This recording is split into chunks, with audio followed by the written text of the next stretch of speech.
Abusuya yewra Musa Dankwah at the new post at the aba post we ne de emu ohu papa de makene de akompreku Japan enne ne nkrofo a wo kire se NDC amayoko no wono mo nipa bi a wode ne begina even say yemfa ne se NPP kene de akompreku Japan enna asamka se wotu franka de ama NPP a wonipa bi ada NDC ede ne begina no ebe wini over Kennedy akompreku Japan ende woto no bobo tin ema nkrofo te omo ase ankasa kire se Kennedy akompreku Japan ebe ya franka tuni edema NPP amayoko no NDC fo emre isanze ne ho nsam de kire se wo kire se ade ma eno ntino NDC ni bia wonom ede ne bedi wonom ama ni konanim no wo bedi nkunim over Kennedy akompreku Japan na eno ati na yewura atachia enso ede nsem bi tu dwa na wo kire se Dr. Muhammad Bawumia and a perfect and better candidate edema NPP amayoko no sanse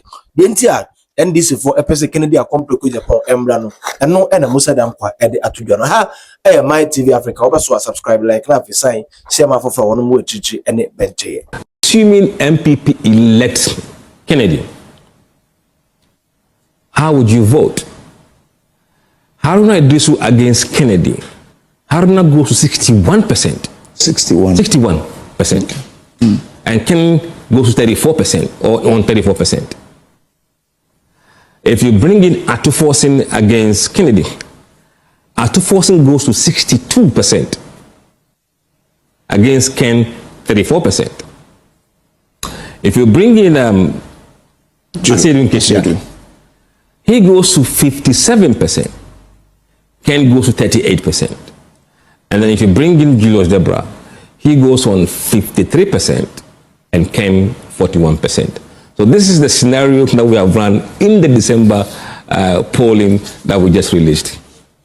Which means that in all of it, Bawumia is doing better.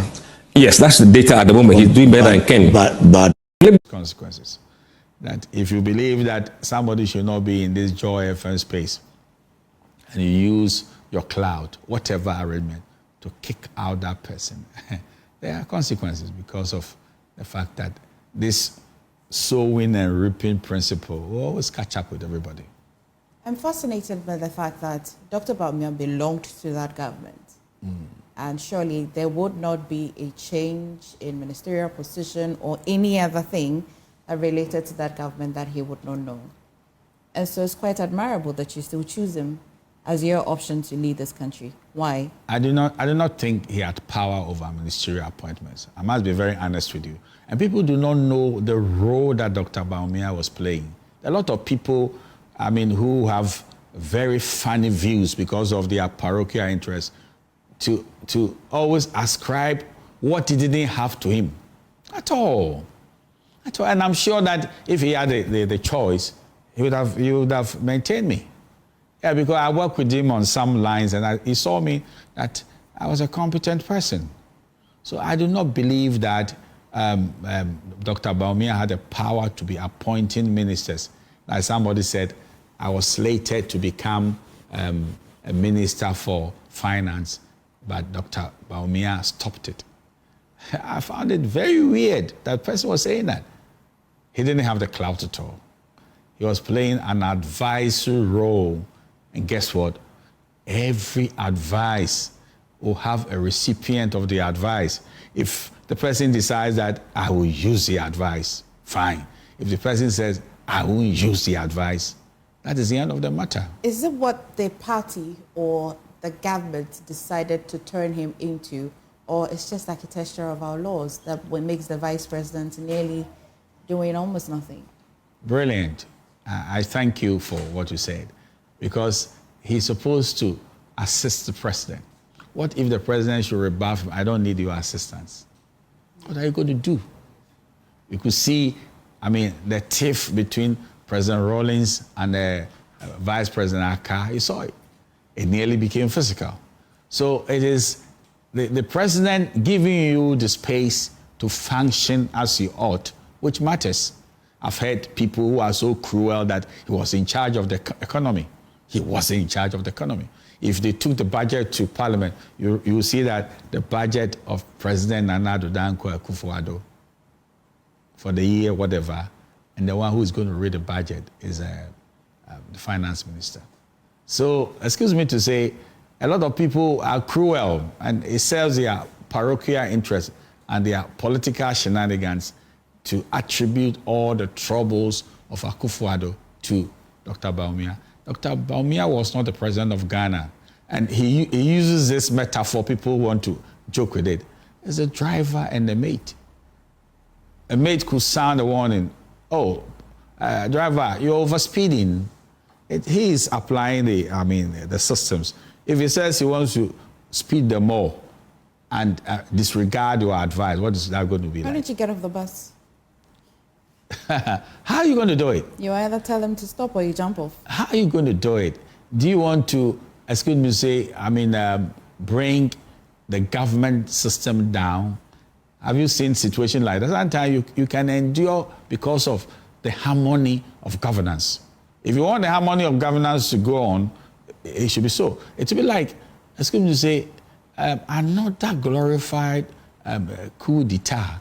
And the vice president who's been sworn in is exited the government. But if you look at the way the Constitution makes provision for him, he is supposed to assist the president, advise the president, which means that if I wanted to hold the vice president to account, it would be very difficult.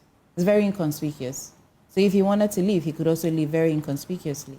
Well, it depends on how you want to see the harmony, the unity of the country and the governmental setup. You see, if you remember when people congregated and said they don't want the finance minister, the system was shaking a lot, you see. So sometimes some people look at the long-run consequences of you not being able to stick in there and endure.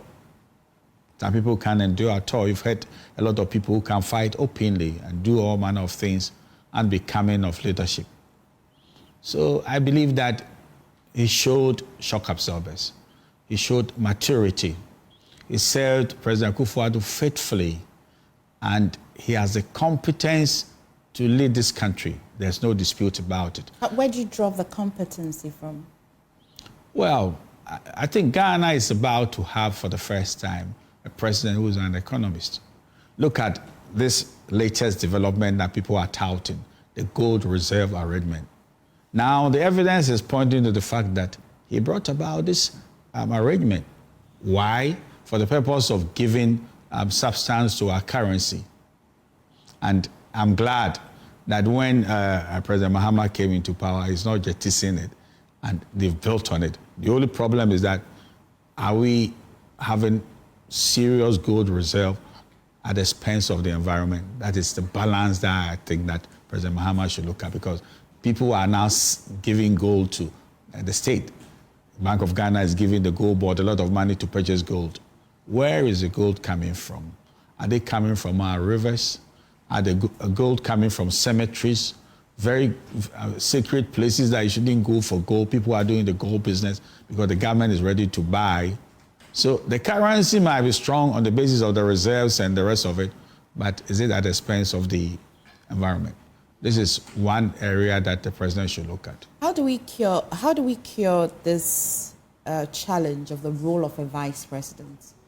If you look at the Constitution review, would you have thought that Constitution review would also look at that? Because then I hear people say the vice president suffered from what he indirectly wasn't part of, though we say he's part of the government. It's very difficult for us to want to separate him. We hear arguments, I don't know, he was just, advising, he was part of it. How can the Constitution, or how could we cure it? How could we give a firm grounding position to a vice president that we can as well hold accountably, so we don't have the challenge of I was the mate, I was the mechanic, I was the driver? Well, I can't envisage a constitutional arrangement that you have two presidents. Okay. So one, the buck stops with one individual, and the second one is supposed to assist him. So I can see a situation in which you have a president who believes in the vice president and some roles are assigned him. For example, I've told you about this gold reserves arrangement. What about the drone system? That was his initiative, that people might be living in some areas that they need medical help, and you ferry, drugs via drones for their purposes. The whole of the address system. If what the current health minister said is anything to go by, it's as if the idea was good, but then start to cost us huge sums of money and not living up to its core purpose. Well, I don't have the full extent of what he's saying, but who will say that delivering good drugs to where it matters is a bad idea? If there were some people who always try to interfere with the arrangements, and sometimes they think it's only politicians. Some technocrats are equally terrible, and they even mess up politicians. So if your oversight is not very strong, they begin to blame you for whatever it is.